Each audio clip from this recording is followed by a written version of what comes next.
So my name is Anthony Delicali. I run a partner team inside of our Pointnext Services group, squarely focused on how we look at cloud transformation in particular, and how we help our customers, in a sense, migrate and modernize their applications to the cloud, and fundamentally change how they think about an operating model and actually driving their business moving forward. As we look at that, and as HPE continues to strive to be more and more relevant with our customers, we think about the cloud not as a destination, but fundamentally as an experience on how we're going to get our jobs done faster with more agility and be able to address a lot of the changing business models in today's modern business world. We also think about this as an end-to-end journey at the end of the day. How do we think about moving to the cloud in terms of bringing the right mix of services and addressing where dependencies are in applications, and how we actually think about ultimately prioritizing what is ready to move to which clouds for which reasons. And we've introduced a program called RMA, our Right Mix Advisor, that we'll talk a little bit today on the panel, that really addresses that. Secondly, we think about innovating, and how do you innovate in the cloud? There's a whole different operating model on how we think about skill sets and how we build applications that are native to the cloud moving forward. And having a set of services and expertise across all clouds, very much part of my group at Pointnext inside of HPE. Ultimately, how we work with our end customers in innovating in the cloud. And then finally, clearly, as organizations become more and more steeped in driving IT closer to business outcomes, the opportunity to actually operate and manage day two operations for our customers in the cloud becomes a core skill set of HPE moving forward, especially as part of our GreenLake and GreenLake Hybrid Cloud portfolio. So we're excited to think about really how we address an end-to-end journey with our customers, and in so doing, we need to partner well, and in this case, partner great over 30 years with Microsoft on where there's points of innovation and where we look to work together to continue to enhance our journey. With that, I want to make sure we do introductions of everybody on the panel before we get going. So I'm just going to go from left to right here and quickly introductions. Maybe your name, what your principal responsibilities are, and maybe just one little anecdote about what gets you excited to get up in the morning. That'd be great to share with the team. So my name is Mark Evans. I'm the Worldwide Product Manager for the HP Azure Stack Solutions. My role is worldwide. I work with our engineering teams with Microsoft in terms of bringing our product to market with Azure Stack. And kind of to your point, what gets me excited is, Azure Stack is a whole new world in the hybrid cloud space. We've been partnering with Microsoft to develop these solutions, provide them, and the opportunity that hybrid cloud brings, both as on-premise hybrid as well as a service, is just really stimulating. So those are a couple of things. All right, hello everyone. I'm Travis Wright. I'm a group product manager at Microsoft, working on our Azure Data and SQL Server solutions. And as far as what gets me out of bed in the morning, I think it's been very interesting pulling together all the customer evidence about our SQL Server 2019 general availability that we launched this week, and to see what people go and do with the products that we build, from cancer research to doing environmental initiatives to solve the climate crisis. It's just such a motivating thing to get out of bed in the morning and go try to enable customers to do those kinds of things. So. And I'm Brian Petit. I'm the principal solution architect, actually at Equinix. I'm the outlier on the group here. My role is actually... That's why you're sitting in the middle, Brian. That's right, I'm in the middle. My role is on the strategic alliance team with Equinix, focused on Microsoft. So I'm out of Seattle. My focus is everything around platform integration in regards to Azure.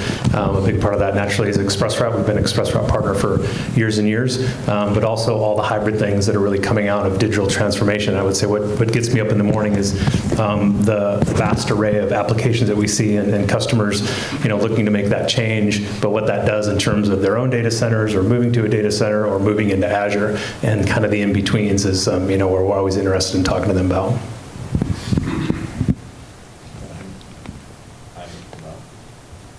Hey, there we go. I'm Dave Armour. I'm on the Azure Stack team. I oversee Azure Stack Hub and Azure Stack Edge, as we recently renamed them. I'm responsible for bringing Azure services to the Edge. Currently, that is involved in that is IoT, event hubs, Kubernetes, database. So if there's anything that is running in Azure and we want it to run on the Edge, it's going to come through my team. Thing that gets me excited, I love calling up our customers and finding out what they're doing with my technology, finding out things that I never dreamed of that they're doing, and learning about that as a way to really solve some very interesting problems and really make a difference in the world. So, and I'm always open to learning from any of the folks in here about what you're doing, and happy to learn from you. Hey, good afternoon. My name is Steve Richardson, and I'm with HPE PointNext Services. I'm the worldwide marketing manager for specifically HPE GreenLake, which we're going to talk a little bit about today, and also I had a little something to do with the Fear No Cloud marketing efforts around our cloud consulting. Anthony mentioned Right Mix Advisor, and how we really help our customers embrace this new hybrid multi-cloud world and how to innovate and run and move within that environment. Thank you. Great. Thank you, everyone. You know, in all fairness, I should share what gets me up in the morning as well. And it's always been the same thing for me. It's just working with great, amazing people that are trying to solve big problems, right? And we have an analogy in our team that, you know, with respects to the, you know, the hybrid cloud, quote unquote, we're barely scratching the first inning of a baseball game. So we're at the beginning of a sea change in our industry, a sea change in how we treat our customers. And then frankly, and I really like to comment down the road here, and a sea change in how our kids and our families think about the work that we do every day and how it's related to their everyday lives and how we make a difference. So without sounding cliche, what gets me up in the morning is, you know, again, we're just working with an amazing group of people, both within the company and within our partner community, that you know, are solving some of the world's biggest problems. You know, on that note, we were at Inspire in Vegas, and Satya's keynote was exceptional in terms, again, you know, how he's humanizing a lot of the technology that's coming from Azure, and yesterday's keynote was no different. So on that note, let's start there. Clearly, we're at Ignite, and clearly there was a number of big announcements at Satya's keynote based on Eric's video and a lot of the focus that we have here around hybrid cloud. And let's start with Travis, you know, with respects to the Azure Arc announcements. You know, I think it's one of the more compelling announcements we've heard for some time. We'd love to get your perspective on what that means to Azure Data Services, and potentially what that means to how you think about partnering with people like HP. Yeah, that was a very exciting moment for us on the team, and this has been kind of in the works in some form or another for 4 years, and we've had to keep it under wraps this whole time. But it was really exciting to see Satya announce that we're now going to be providing our Azure Data Services to customers to run on whatever infrastructure they choose, whether that's in their own data center or other public clouds. And I think it's really kind of a sea change that we see happening in the IT industry in general. You know, you see all the public cloud players thinking more about hybrid cloud and not just only public cloud. And that really means kind of making all of the different cloud services that are available today available to customers to run wherever it makes sense for them to run it. And that could be on the edge devices, like we have Azure SQL Database Edge that you can run on small form factor devices, for example. Could be running in their own data center, it could be a hoster, could be running in another public cloud. And that flexibility, I think, is really key to customers. And it really just comes back to Microsoft's mission statement. So when Satya took over the company probably 5-6 years ago now, he instituted a new mission statement to empower every person in every organization on the planet to achieve more. And if you think about it, it really means, like, okay, not just people that are in Azure, right? It really means everybody, wherever they're at today, and empowering them. And that's what Azure Arc is really all about, is enabling people to take these data services and these cloud solutions that we've built and run them wherever they need it. And that really kind of reinvigorates our partnership with the likes of HPE, because, you know, we've had this 30-year relationship where we've really empowered customers to do amazing things in their own data centers on the edge now. And really, this is just kind of taking the next big step to kind of taking what we've done in Azure and bringing that outside of Azure and partnering with HPE to deliver those services to our customers wherever they need it. Yeah, no, great. Maybe Mark, since you're close to this as well, you know, how does it relate back to some of the work that you're doing in the immediate future, and then how you see this rolling out over time as Arc becomes more and more reality? Yeah. So I was really excited with the Arc announcement. So I focus again on Azure Stack, now Azure Stack Hub, right? Traditional data center Azure Stack. And what I hear in the Arc announcement is basically we're going to interconnect these environments through a framework that allows you to more effectively and efficiently manage it. I see it as a real plus for HPE, for Microsoft, for all of our customers, because it ties into the message that I think HPE GreenLake wants to bring, which is we want to bring a cohesive service, a cohesive visibility, not only that just enables customers and entities and organizations, but enables them in a way that they are more effective and more efficient. So I see this as being a very positive announcement for what I typically call my Azure Stack data center environment. No, thank you for both those perspectives. And as we look at solutioning and providing ultimately optionality to our end customers, that's what we need to be chartered to build great products that can provide that level of optionality. We think about GreenLake in a world where we're encompassing that charter and driving that level of optionality both on-prem, off-prem, and at the edge with our customers. Right, let's turn it over to Steve real quick here. Clearly GreenLake is not a new thing. But can you talk a little bit about where it's come from and then where it's evolved to, and particularly around GreenLake Hybrid Cloud and how it fits into this story? Sure, thanks. First and foremost, who here has heard of GreenLake or is aware of what it is? All right, we're getting there. I mean, as a worldwide marketing manager, that's hopeful. So, as Anthony mentioned, GreenLake's been around really, maybe not in name so much, but around for 10 years. We've got about $3 billion worth of customers on contract with GreenLake. It really started as an on-prem pay-per-use, primarily initially with technology, storage and server in a true pay-per-use capacity. We've since extended that on-prem element to workload solutions, Microsoft Azure Stack being one of them. And what we're really doing is bringing that cloud experience to the apps and data on-prem. And as we look to this more new hybrid multi-cloud world, as Anthony mentioned, we now have GreenLake Hybrid Cloud. We introduced that about 2 or 3 years ago. And really with understanding that customers are really operating in this hybrid multi-cloud world. In fact, we just commissioned a study recently, just came out in October, we interviewed around 1,000 plus customers. And we found that 57% of them actually are really working in this multi-cloud, hybrid cloud world. 68% of that group said, gee, I still need to keep some stuff on-prem. So that on-prem piece is not going away. We need to operate in this environment. But that doesn't come without challenges. We need that agility, but cloud ops is so different than traditional IT ops. I need to be skilled in my people. I need to be cognizant of cost. How do I maintain the right cost, make sure I don't have shadow IT using different elements of the public cloud, that my on-prem piece, I'm not over-provisioning, under-provisioning, and all these things that are inherent with the challenges of a multi-cloud, hybrid cloud world. So with GreenLake Hybrid Cloud, and I think someone mentioned the experience, what we're trying to do is bring that singular cloud experience to the customer. We operate the clouds for them. We optimize the clouds for them. And we do provide that in a one singular consumption environment. So the announcements with Microsoft, obviously we've originally have already done Microsoft Azure and on-prem. We're working with Microsoft Azure under GreenLake Hybrid Cloud in the public domain. And this is just a great extension to be able to provide that consumption element around data analytics of Microsoft Arc. So hope that helps with the understanding of GreenLake. And if you want to stop by at 4 o'clock today in the booth, I'll give you a little more detail on HPE GreenLake. So thank you. Yeah, thank you, Steve. I mean, back to optionality in GreenLake, particularly where my business comes from, we are very focused on driving an advisor-led approach to our customers, understanding where they're at in their transformation maturity model at the end of the day, and meeting our customers where they're at so we can fundamentally address where they need to get to address a number of business outcomes. Steve alluded to this being a really complicated, difficult thing to do for most of our customers, right? Because clearly, there are technology choices to be made, and let's call it hybrid cloud tools and stacks to migrate to and to learn from.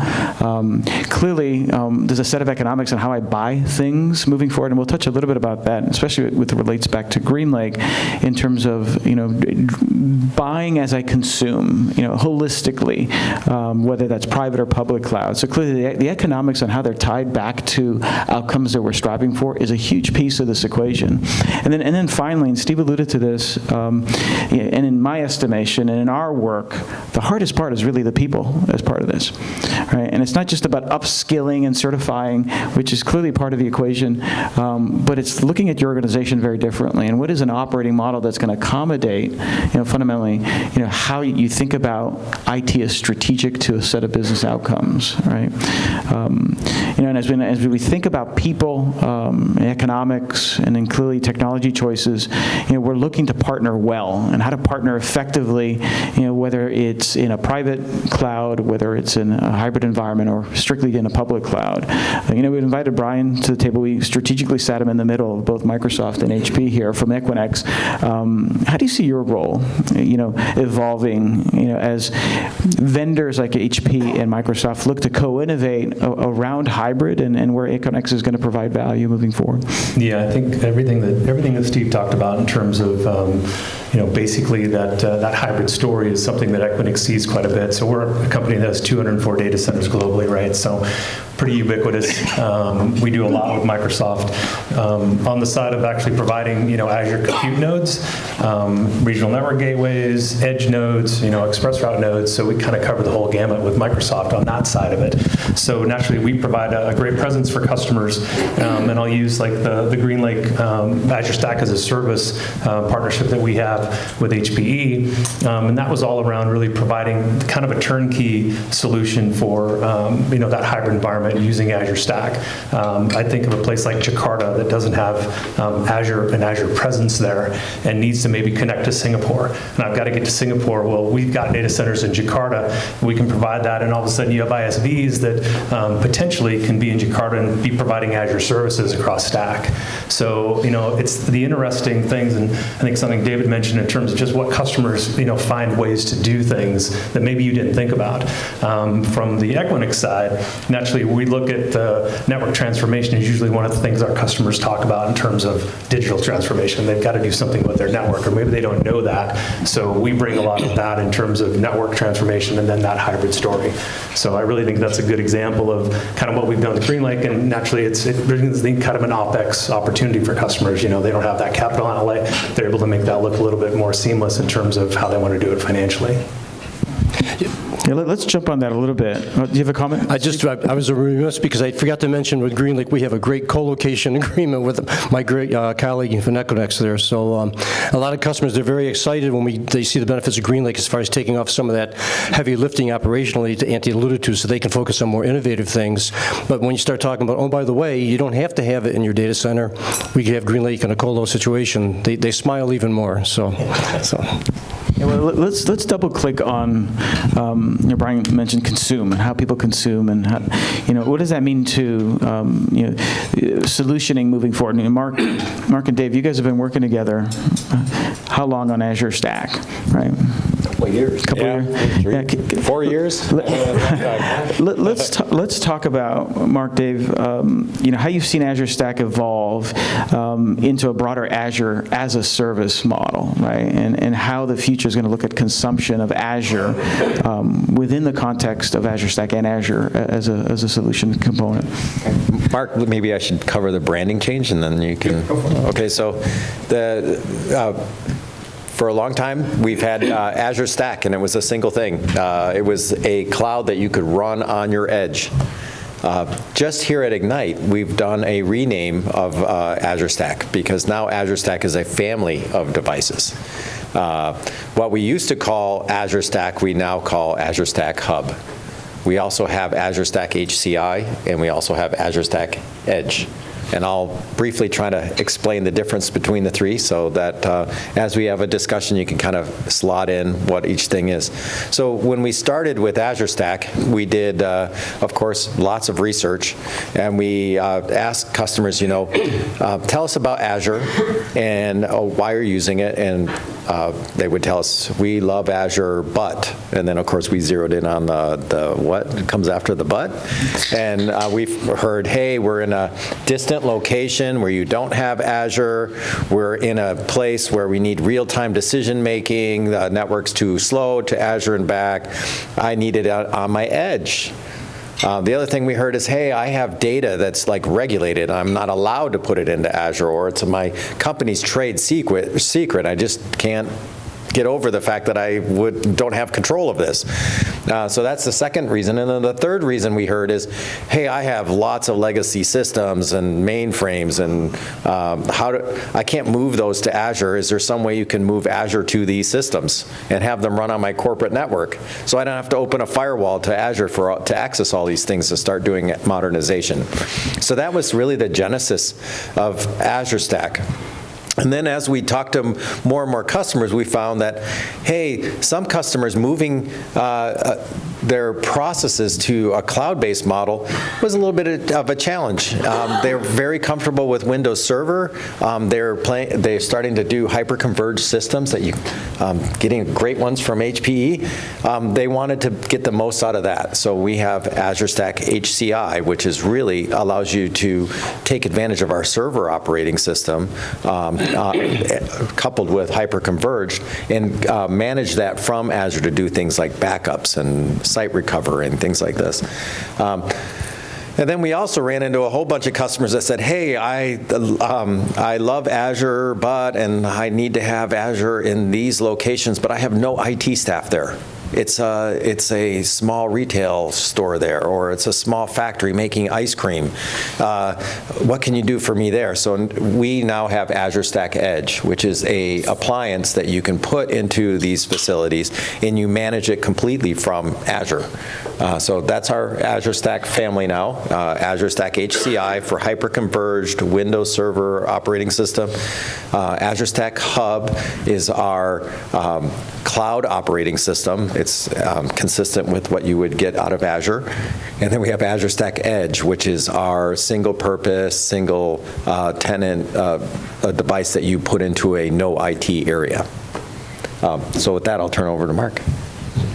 Okay, so let me just kind of follow on by saying, I think, that was a really good way to say how the evolution has occurred, how we've gotten from original Azure Stack data center to the portfolio that we have today. I think the other part of this is that's really common to all of these experiences is that customers are really looking for two things. They're looking for the cloud experience, number one. They want to have a common interface, common set of tools, common management, common deployment capabilities, common development environment. They're looking for that cloud experience, but they're looking for it in multiple places. Some of their applications, some of their environment runs great in the cloud. Some of it is bound by regulatory compliance, needs to stay on premise. Some of it needs to be moved closer to specific workloads. So the development of the family, the portfolio, to me, again, I see as a very positive thing for Microsoft. I think they really have considered the market needs of their customers very well, and I think they've got a really great edge up on the competition. If you look at what Microsoft has brought to the table here with the portfolio and compare it with the other guys out there, what you're going to find is really some significant developments, or differences rather, in terms of the maturity of the product and the advantages that they have. So Microsoft has made some very key strategic development. And I think going forward, I'll again kind of leapfrog off of the GreenLake services. I think what customers are going to look for in addition to that cloud experience is they're going to look for a service that meets all of their needs without them having to have skill sets in every technology. They're going to look for people that can help them, like HPE and Microsoft, who can say, here is a GreenLake service, consume your hybrid cloud, your HCI, and your cloud as you need it. And so you'll hear terms like right mix advisor. Where should data reside? How should it be accessed? How does it need to perform to really be effective? So all of that is going to tie in together. Are there still going to be customers and partners and businesses that buy the hardware and put it in their data center? Sure, they'll have specific requirements for that. But I think the consumption portion of Azure Stack with GreenLake hybrid cloud services is going to be key. Yeah, and it's a moving target, right, Mark. Right. But back to our RMA, our right mix advisor. As the underlying infrastructure, underlying data as a service services change, the premise of how you think about dependencies across your applications will change, and how those dependencies drive a different set of economics will change. And our customers are faced with that challenge every day, where our partners and vendors, continue to innovate and changing the equation of how I think about, which application honestly does belong in which cloud over which set of circumstances. So just before we dig into, how Azure Arc will lend into this, I want to give Steve another minute to talk about RMA in particular and how we think about, this balancing act, Steve, right, in terms of, how do we discover effectively, how do we assess based on, changing landscapes, and then ultimately how do we make recommendations around, planning for migrations? Sure, thanks. Obviously I talked about GreenLake Hybrid Cloud, which is, a way to have that singular cloud experience and consume consistently across, private, public, traditional infrastructure. But to Anthony's point, some customers, they could be anywhere in their, hybrid multi-cloud journey. They could have a cloud mandate that says, I got to get there, but I'm not sure how I get there. They could be in some situation of, public, private, traditional infrastructure, but maybe it's not quite operating correctly. So, customers need that consultative help up front to understand, hey, what needs to go where? What workloads can move easily maybe into the public cloud if not already? What things, because of compliance or security, I need to keep on-prem, but I want that cloud experience. And what we bring to bear is, we've been talking about Right Mix Advisor. RMA is really it's an intellectual property of ours. It's a process. It's a way we approach with the customer to, it's an ongoing process to understand, how are the applications working? How are they dependent? Where can they go? What ones can easily migrate? And we actually work through that assessment with the customer to understand, hey, here's the easy things that can move quickly, to public or to a private cloud, and then work with them as an ongoing basis to understand what really needs to go where to get to that end state where we can then look into a singular consumption model for GreenLake. No, that's great. Thank you, Steve. And let's bring it full circle back to Travis, because I think Arc could be very disruptive in creating a brand new paradigm on how we think about application migration and modernization. Right? Can you give us some insights on how you see Azure Arc expanding customer optionality? Maybe an example or two there. Yeah, sure. So I think if you think about how customers consume Microsoft data services, let's take an example there. It's today you choose either SQL Server, which you can purchase on a product basis, where every couple of years we release a new version of SQL Server, and you can deploy that on premises. You can put it in VMs up in Azure.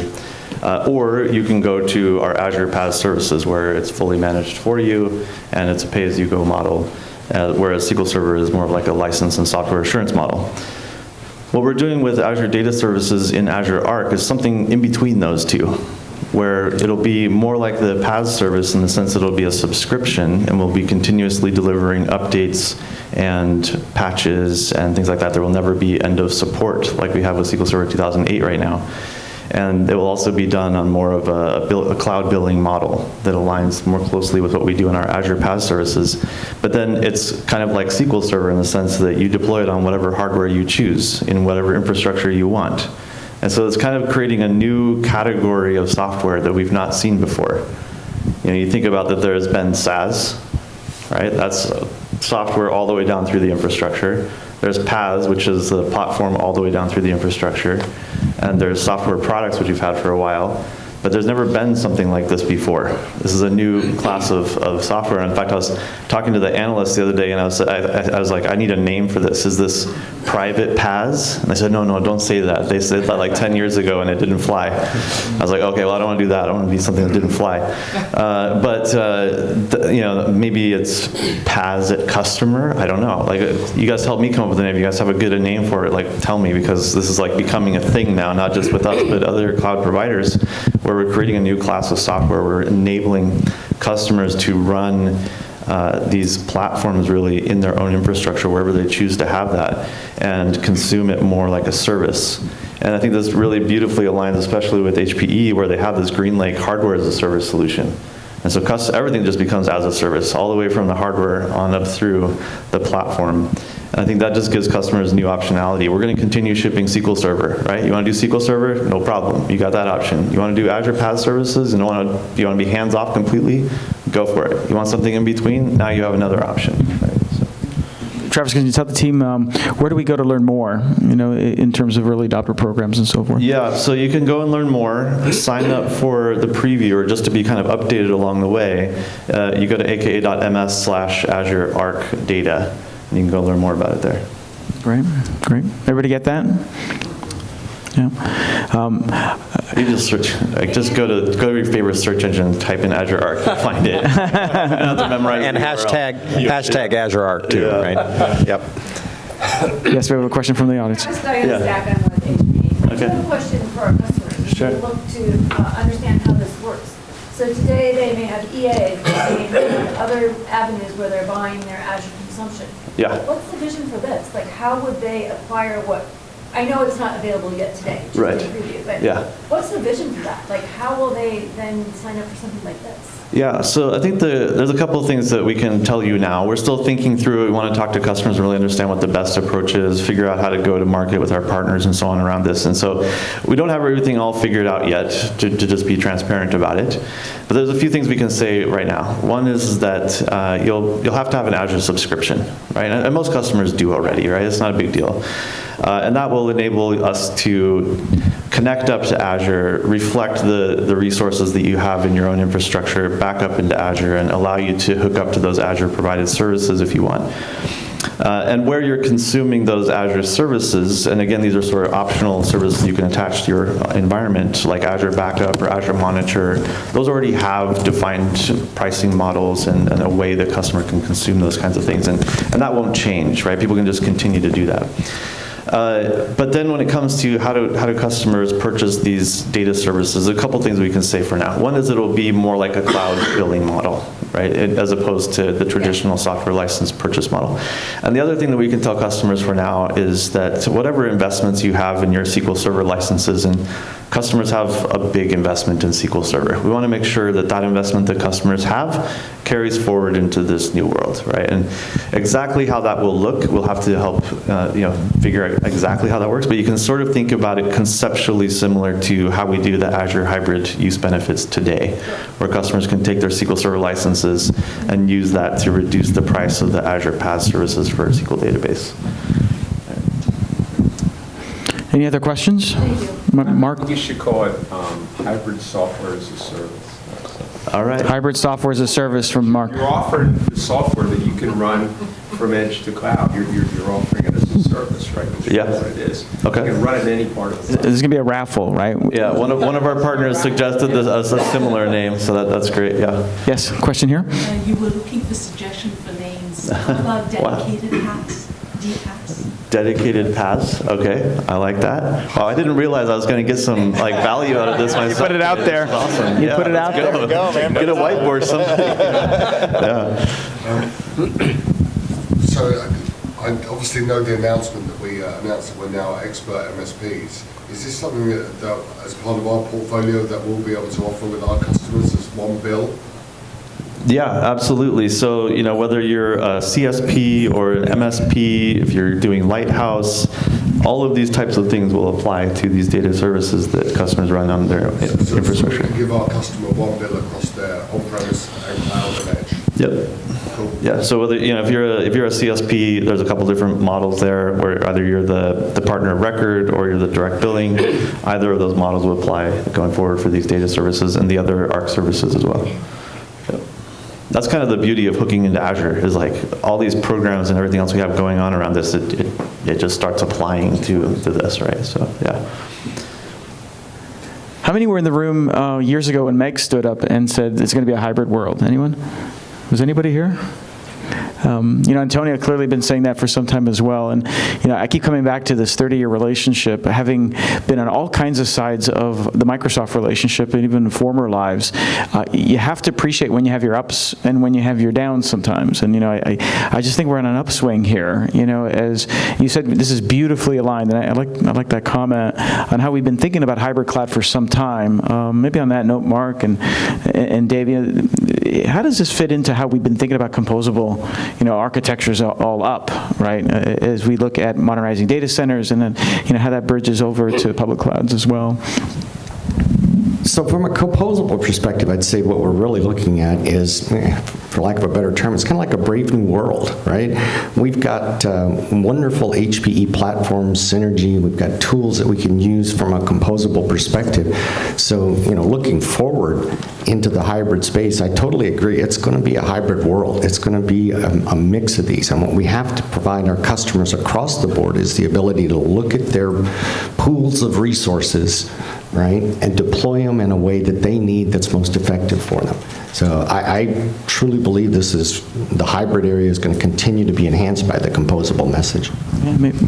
I'll just add, I think it's hilarious how much people talk about hybrid cloud, but it's actually the applications that are going to run on there. We've done a lot of research on this as well, and people are struggling to figure out how they write applications that take advantage of different points in this hybrid cloud. So actually, my team's been working with Mark's. We use their HPE ASIC Center to do some of our application development on this. We're releasing a set of hybrid application patterns. And you can actually see one of those patterns in practice if you visit the HPE booth. We have one that basically, we call it footfall analysis. It keeps private data in your private areas, like inside your own facility, and it then extracts demographic information from that, what you've collected, and anonymizes that, and allows you to then to do cross-facility analysis within Azure. So there's a lot of these hybrid patterns that we've released, and so come by the booth, check it out. I'll give you more information on how you can get more of those. They're all open source. They're designed for you to get started in your own cloud journey for application development. Thank you, Doug. One more question? Yeah, so now that these services are available on the edge, do you see an acceleration in innovation around all these new services like you're doing these packages? Do you see that there's a big bet that you're now going to see a seismic change in innovation on the edge? I think the key thing that we're seeing on the edge that people want to push there is machine learning and artificial intelligence. It comes along with IoT and the large, because IoT collects such large amounts of data. But there are other things that also collect large amounts of data. Azure is a great place to train things at large scales. But when you need to make a real-time decision, you want to do that where the data is being collected. And so I see a great future where we're going to want to have the databases that are collecting real-time information on the edge, where you're going to want to drop your machine learning in. And by the way, you're going to have lots of edges, and this is why Azure Arc is really important. If you're a manufacturer, you have lots of facilities. If you're in retail, you have lots of facilities. If you're in healthcare, you have lots of facilities. Energy, same thing. It's going to be very difficult for you to manage all of these edges and make sure that they're all secure and following your company's policy. So, but yet that data you're collecting and running that machine learning on is super valuable. So you're going to want to make sure that you have Azure Arc connected to that so that you can make sure that everything's properly configured and is secure. So if I could just add on one other thing that I think is really driving a lot of innovation, so to speak, in the industry right now is the containerization of applications and running these containerized applications on Kubernetes. And this is just hyper accelerating the development process that developers are able to build and distribute applications. And what we announced around Azure Arc and being able to run our data services in containers on the edge, on Kubernetes, on Azure Stack Hub, or on Azure Stack Edge, on HCI, it doesn't matter, or even on public clouds, because Kubernetes provides this abstraction layer over that hardware, over that virtualization layer.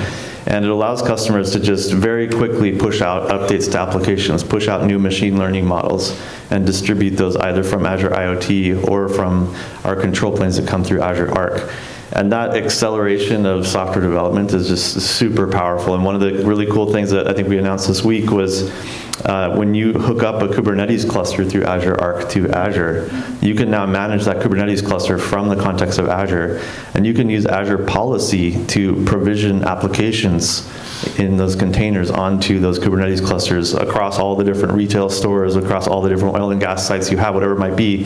These facilities like David was talking about, there's just, imagine being able to just basically every time a developer checks in a new line of code into Git, whether that's like in GitHub, for example, it will automatically be picked up, and that application will be built and distributed across all of those Kubernetes clusters on all of your edges simultaneously and automatically.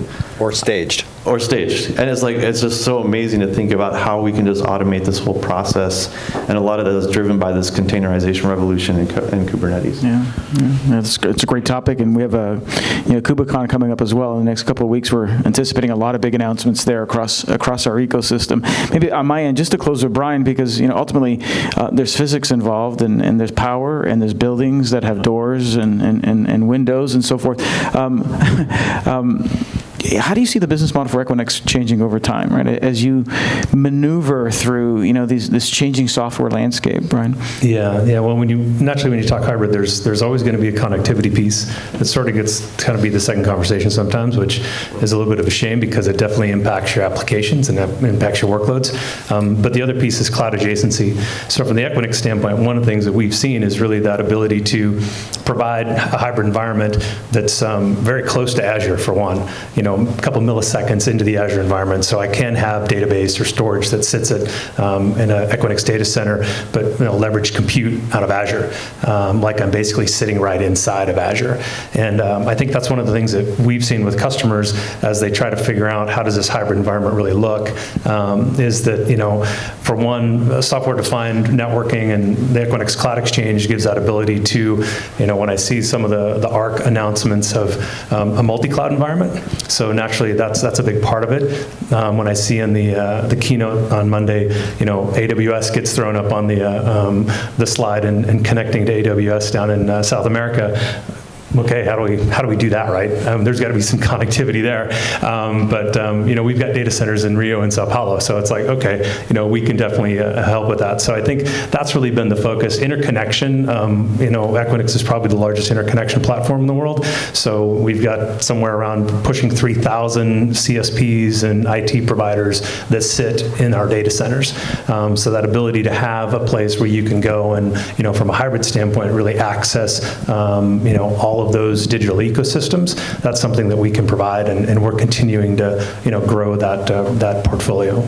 Well, on that note, I just want to thank everybody for, one, taking time out of what is always a busy Ignite schedule and spending some time with us both on the panel and here in the audience. I think from my perspective, if I was to take three takeaways from today's discussion, one, this is about transformation. There's, again, there's software, new classes of software that are being invented, in front of our very eyes at Ignite and other ecosystems. How do we help our customers navigate through that transformation process? What are the tools and prescriptive methodologies to help them make the right decisions? That's really one takeaway, and it's obviously close and dear to my heart as we lead our advisory-led approach at HPE. Two, that there is innovation taking place. It is in software, and it's liberating how we think about where applications live, how they work, in terms of driving the level of microservices and containerization to fundamentally change how we build things moving forward. And then finally, and back to GreenLake, and then the question from Diane in the audience, how do we buy this stuff,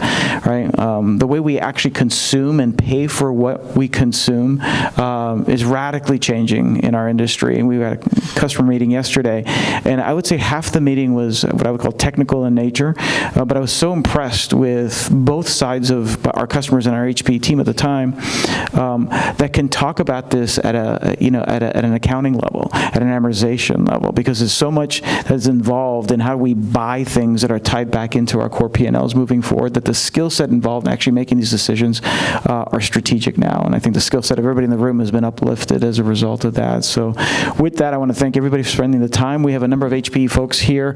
They're all wearing the Fear No Cloud t-shirts in the room. If you have any questions in HPE, please do not be afraid of them. They do not bite. Is that a true statement?